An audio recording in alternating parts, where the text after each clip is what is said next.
తెలంగాణ బీజేపీలో అంతర్గత వివాదాలు తీరే సూచనలు కనిపించడం లేదు. దమ్ముందా, పోటీ చేసే ధైర్యం ఉందా, ఎవరు గెలుస్తారో చూద్దామా అన్న స్థాయికి మాటలు తూటాల్లా పేలుతున్నాయి. రబ్బర్ స్టాంప్ కమిటీలతో అధికారంలోకి వస్తామని అనుకోవడం భ్రమే అని గోషామహల్ ఎమ్మెల్యే రాజాసింగ్ మరోసారి హెచ్చరించారు. కేంద్ర మంత్రి కిషన్ రెడ్డికి సవాల్ విసిరేంతగా పరిస్థితులు ఎందుకు మారాయి? బీజేపీ పెద్దలకు సంకేతం పంపేందుకే రాజాసింగ్ మాట్లాడుతున్నారా? గ్రామీణ ప్రాంతాల్లో కమలం పార్టీకి పటిష్టత లేకపోవడం నిజమేనా? 2028 లక్ష్యాన్ని ఎలా చేరుకుంటారు? ఫైటర్గా పేరొందిన రాజాసింగ్ను దూరం చేసుకోవడం బీజేపీకి నష్టమేనా? ఒక్కటి కాదు, రెండు కాదు, కాషాయం భవిష్యత్తుపై జోస్యం చెప్పిన ఈ పొలిటికల్ ఎపిసోడ్లో ఏం జరుగుతోంది అనేది ఇప్పుడు ఆసక్తికరమైనటువంటి చర్చ. ఈ విషయాలేంటో ఇప్పుడు చూద్దాం.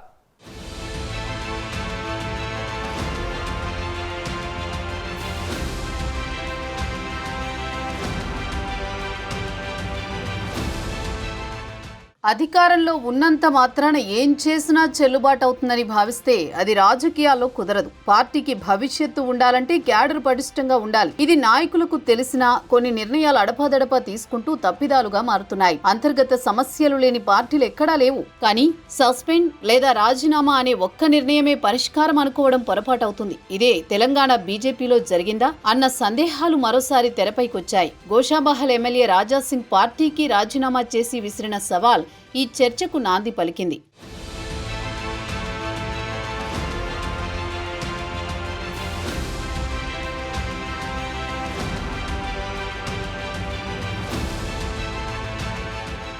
ప్రస్తుతం తెలంగాణ శాసనసభలో భారతీయ జనతా పార్టీకి 8 మంది ఎమ్మెల్యేలున్నారు. శాసన మండలిలో 3 ఎమ్మెల్సీలు, పార్లమెంటులో 8 మంది ఎంపీలు కూడా ఉన్నారు. వీరిలో 2 కేంద్ర మంత్రులుగా సేవలందిస్తున్నారు. కానీ ఈ లెక్కలతోనే 2029లో అధికారంలోకి వస్తామనుకోవడం భ్రమే అవుతుంది. బీజేపీ రాష్ట్రంలో ప్రధాన ప్రతిపక్షంగా ఎదగాలంటే పార్టీకి ఆర్గనైజేషనల్ బలం తప్పనిసరి. ప్రజలతో సంబంధం బలపడాలంటే క్యాడర్ స్థాయిలో చర్యలు తీసుకోవాల్సిన అవసరం ఉంది. తెలంగాణలో బీజేపీ బలం జిల్లాల వారీగా అసమానంగా ఉంది. ఇది ఆ పార్టీకి ముందున్న సవాళ్లను సూచిస్తుంది.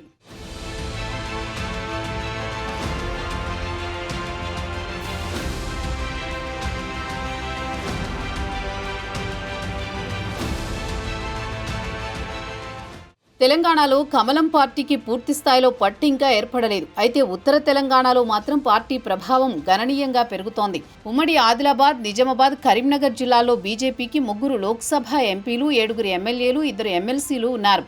ఈ ప్రాంతాల్లో హిందుత్వ భావజాలం, మహారాష్ట్ర సరిహద్దు ప్రభావం, యువతలో మారుతున్న రాజకీయ అభిప్రాయాలు పార్టీకి మద్దతు పెంచుతున్నాయి.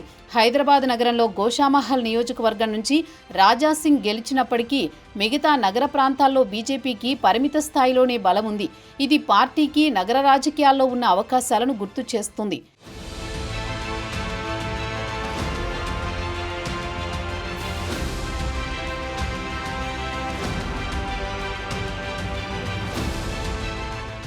జిల్లాల వారీగా పరిస్థితిని కూడా బేరీజు వేసుకోవాల్సిన అవసరం బీజేపీకి ఎంతైనా ఉంది. నిజామాబాద్ జిల్లాలో 3, ఆదిలాబాద్ జిల్లాలో 4 స్థానాల్లో గెలవడం అక్కడ బీజేపీకి ఉన్న పటిష్టతను సూచిస్తుంది.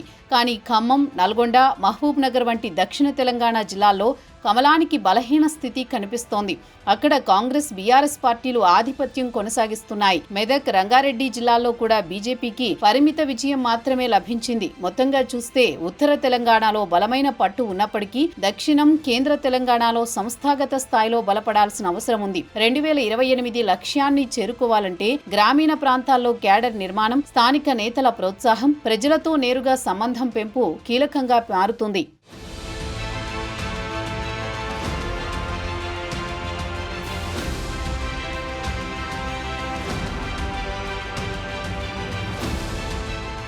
హైదరాబాద్ నగర రాజకీయాల్లో రాజాసింగ్ గెలుపు ప్రత్యేకంగా చెప్పుకోవాల్సిన అంశం. పాతబస్తీ ప్రాంతాల్లో హిందుత్వ భావజాలాన్ని బలంగా వినిపించిన నేతగా ఆయనకు ప్రత్యేక గుర్తింపు ఉంది. గోషామహల్ నియోజకవర్గాన్ని 3 సార్లు గెలుచుకోవడం ద్వారా ఆయన తన ప్రజాదరణను నిరూపించారు. 2009లో టీడీపీ ద్వారా రాజకీయాల్లోకి వచ్చిన రాజాసింగ్ 2014లో బీజేపీలో చేరి హిందూ నేతగా తన చరిష్మాను మరింత బలపరిచారు. గోరక్షణ, లవ్ జిహాద్ వ్యతిరేక పోరాటాలు, ధర్మ పరిరక్షణ వంటి అంశాల్లో ఆయన తీసుకున్న దృఢమైన వైఖరి నగరంలోని ఓటర్లలో ప్రత్యేక మద్దతును కలిగించింది. బీజేపీలు ఆయనను కరడుగట్టిన హిందుత్వవాదిగా గుర్తించడం ఆయన పాత్రకు ఉన్న ప్రాధాన్యతను సూచిస్తుంది.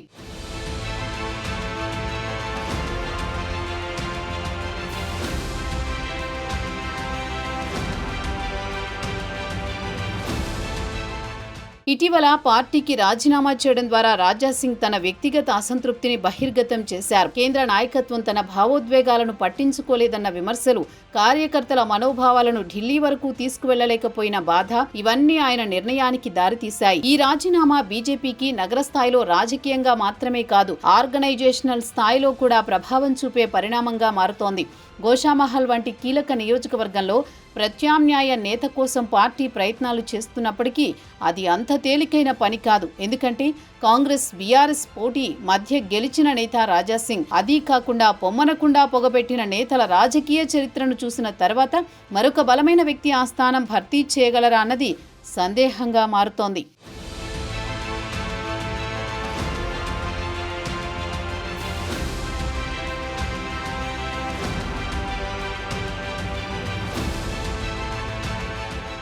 ముఖ్యంగా కొత్తగా రాష్ట్ర అధ్యక్షుడిగా నియమితులైన ఎన్ రామచంద్రరావును మంచివాడు అని చెబుతూనే రబ్బరు స్టాంపు అని అభివర్ణించడం పార్టీ నిర్ణయాలపై ఆయనకు ఉన్న అసంతృప్తిని స్పష్టంగా చూపిస్తుంది. ఈ వ్యాఖ్యలు కేవలం వ్యక్తిగత స్థాయిలోనే కాక బీజేపీలో ఉన్న వ్యవస్థాపక లోపాలను, నాయకత్వ నిర్ణయాలపై కార్యకర్తల్లో పెరుగుతున్న అనిశ్చితిని కూడా సూచిస్తున్నాయి.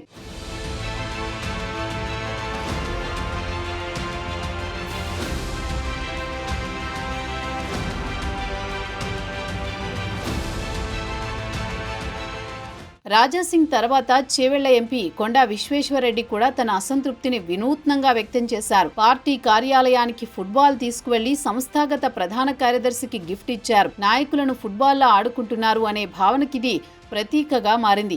ఆ సమయంలో రాజాసింగ్ ఈ చర్యకు మద్దతు తెలుపుతూ ఇది ఆరంభమే అని వ్యాఖ్యానించారు. పార్టీ కార్యకర్తలను పట్టించుకోకుండా ఇతర పార్టీల నేతలను చేర్చుకోవడం, స్థానిక నాయకత్వాన్ని దెబ్బతీయడం వంటి అంశాలపై విమర్శలు వెల్లువెత్తుతున్నాయి. కిషన్ రెడ్డి వంటి కేంద్ర మంత్రులపై నా నియోజకవర్గంలో జోక్యం ఎందుకు అనే ప్రశ్నలు రావడం బీజేపీలో ఉన్న అంతర్గత విభేదాలను బహిరంగంగా తెరపైకి తీసుకువచ్చింది.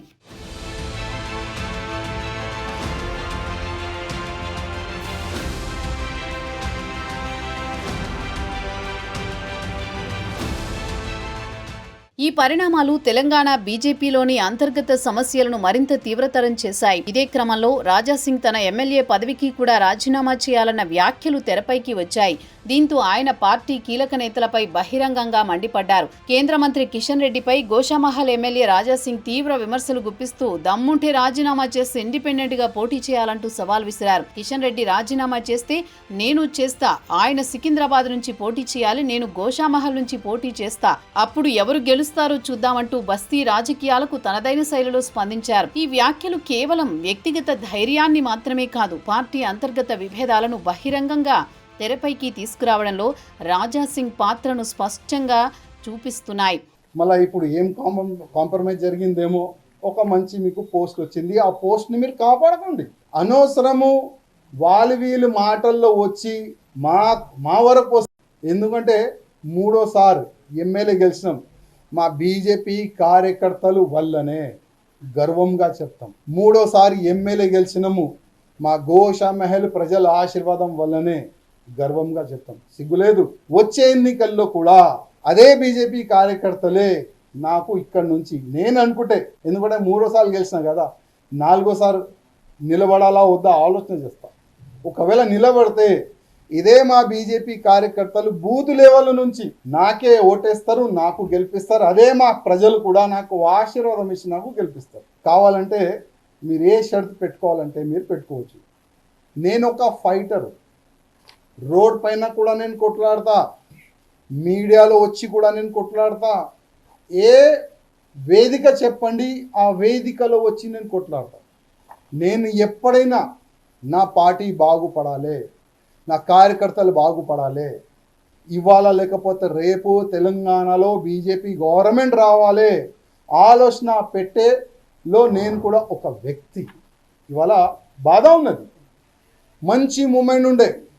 ఇవాళ ఎలక్షన్ జరిగితే బీజేపీ గవర్నమెంట్ వచ్చేట్లాంటి ఒక మంచి మూమెంట్ ఉండే. కానీ మీరేం చేసినారు, బీజేపీని మొత్తం పండబెట్టినారు.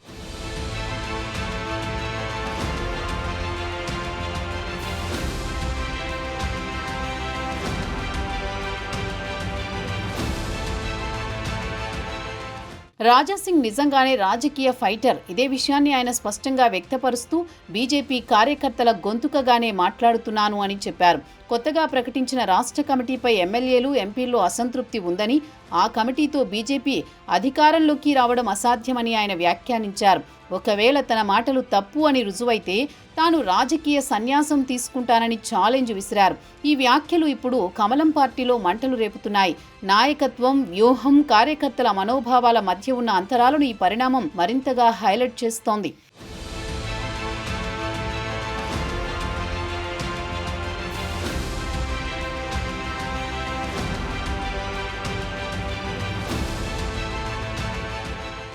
రాజకీయాల్లో ఎవరి స్టాండ్ వారికి ఉంటుంది. నిజంగా చూస్తే కిషన్ రెడ్డి, రాజాసింగ్ రాజకీయ వ్యవహారాలు పూర్తిగా భిన్నంగా కనిపిస్తాయి. వీరిద్దరిని ఒకే కోణంలో చూడడం కంటే భిన్న ధృవాలుగా విశ్లేషించాల్సిన అవసరం ఉంది. రాజాసింగ్లో ఎప్పటికీ కనిపించే ఫైర్ ఆయనను బీజేపీ, ఆర్ఎస్ఎస్ భావజాలాన్ని నమ్మే వర్గాలుగా మరింత దగ్గర చేస్తుంది. ఆయన ధర్మ పరిరక్షణ, నేరుగా మాట్లాడే ధైర్యం, ప్రజలతో నేరుగా మమేకం కావడం వంటి అంశాలతో ప్రజల మధ్య నేరుగా పోరాడే, మైదానంలో కనిపించే, ధైర్యంగా వ్యవహరించే నాయకుణ్ణి తలపిస్తూ ఉంటాయి.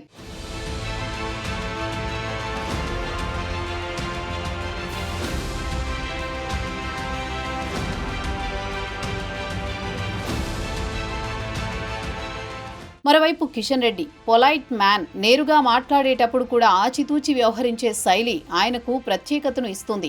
ఢిల్లీ ప్రతినిధిగా వ్యవహరించే ఆయన కొన్ని సందర్భాల్లో లోపాయికారీతనంగా వ్యవహరించడం కూడా ఆయన చరిష్మాలో భాగమే. ఇదే ఆయనకు కేంద్ర స్థాయిలో రాణించే అవకాశం కల్పించింది. ఢిల్లీ పెద్దలతో నేరుగా సంప్రదించే అవకాశాల నేపథ్యంలో రాజాసింగ్ లాంటి నేతలకు తెరమరుగయ్యే పరిస్థితులు ఏర్పడుతున్నాయని విశ్లేషకులు, కార్యకర్తల అభిప్రాయాలు సూచిస్తున్నాయి. ఇది కేవలం వ్యక్తుల మధ్య వ్యత్యాసం మాత్రమే కాదు, పార్టీ వ్యూహాల మార్పును సూచించే సంకేతం కూడా.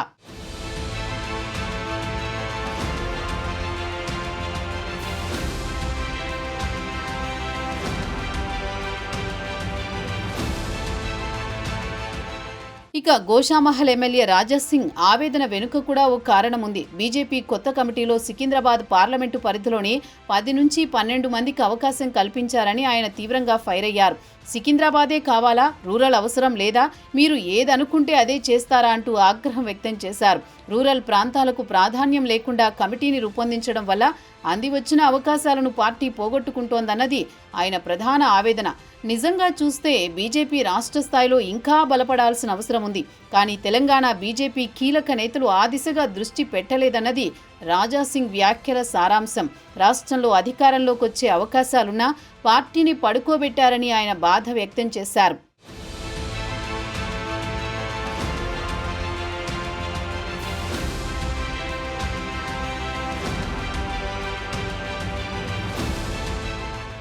ఇక్కడే రాజాసింగ్ పార్టీకి చెందిన మరో నేతపై బహిరంగంగానే విమర్శలు చేశారు. బీజేపీ ప్రధాన కార్యదర్శి పదవి పొందిన అశోక్ అనే నేతపై ఉద్యోగాల పేరుతో లక్షల రూపాయలు తీసుకుని మోసం చేశారని ఆరోపించారు. అంతేకాక ఆ మోసంపై ప్రశ్నించిన ఏబీవీపీ నేతలపై కేసులు పెట్టించిన చరిత్ర అశోక్ది అని కూడా పేర్కొన్నారు. రాష్ట్ర బీజేపీలో అనేక తప్పులు జరుగుతున్నాయనేది వాస్తవం. నేను పదవులను ఆశించే వ్యక్తిని కాదు. కొత్త కమిటీతో పార్టీ అధికారంలోకి రావడం అసాధ్యం. పార్టీని సర్వనాశనం చేస్తున్నదెవరో మరోసారి చెబుతున్నా అంటూ మరో అంతర్గత రాజకీయ బాంబు పేల్చారు. ఇదే సమయంలో బీజేపీకి చెందిన ఎంపీలు, ఎమ్మెల్యేలతో తనకు మంచి సంబంధాలున్నాయని, వారంతా తనకు మద్దతు పలుకుతున్నారని చెప్పడం వెనుక పార్టీలో ఏదో తేడా కొడుతుందన్న చర్చలు నేతల మధ్య కొనసాగుతున్నాయి.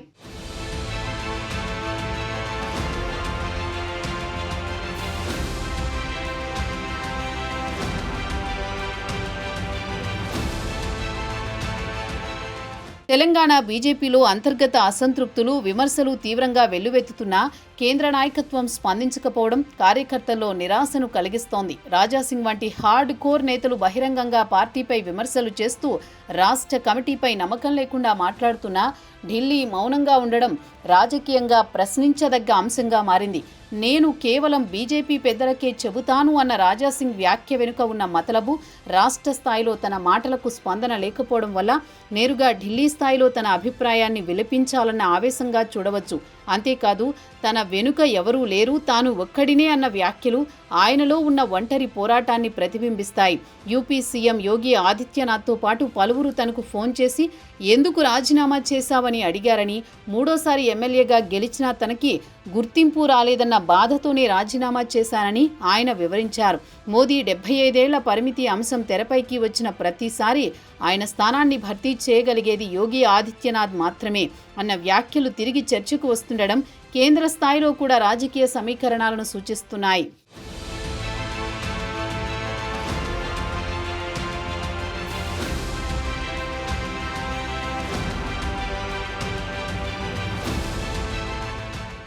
తెలంగాణ బీజేపీలో జరుగుతున్న పరిణామాలు, నేతల ఆవేదనలు, కేంద్ర మౌనం అన్నీ కేవలం వ్యక్తిగత అభిప్రాయాలుగా కాక పార్టీ భవిష్యత్తుపై ప్రశ్నలు లేవనెత్తుతున్నాయి. తాజా సంఘటనలతో పార్టీకి మార్పు అవసరమా లేక మౌనమే మార్గమా? రాజకీయాల్లో నాయకత్వం అంటే కేవలం పదవులు కాదు, ప్రతిస్పందన, న్యాయం, కార్యకర్తల గౌరవం. రాజా సింగ్ లాంటి నేతలు బహిరంగంగా మాట్లాడుతున్నా స్పందన లేకపోవడం ఇది పార్టీకి ఎదురయ్యే సవాళ్లను సూచించే సంకేతం. చూద్దాం, 2028 లోపు అన్నీ సర్దుకుంటాయా లేక చేతులారా విజయావకాశాలు పోగొట్టుకుంటారా అన్న ప్రశ్నకు కాలమే జవాబు చెప్పాలి.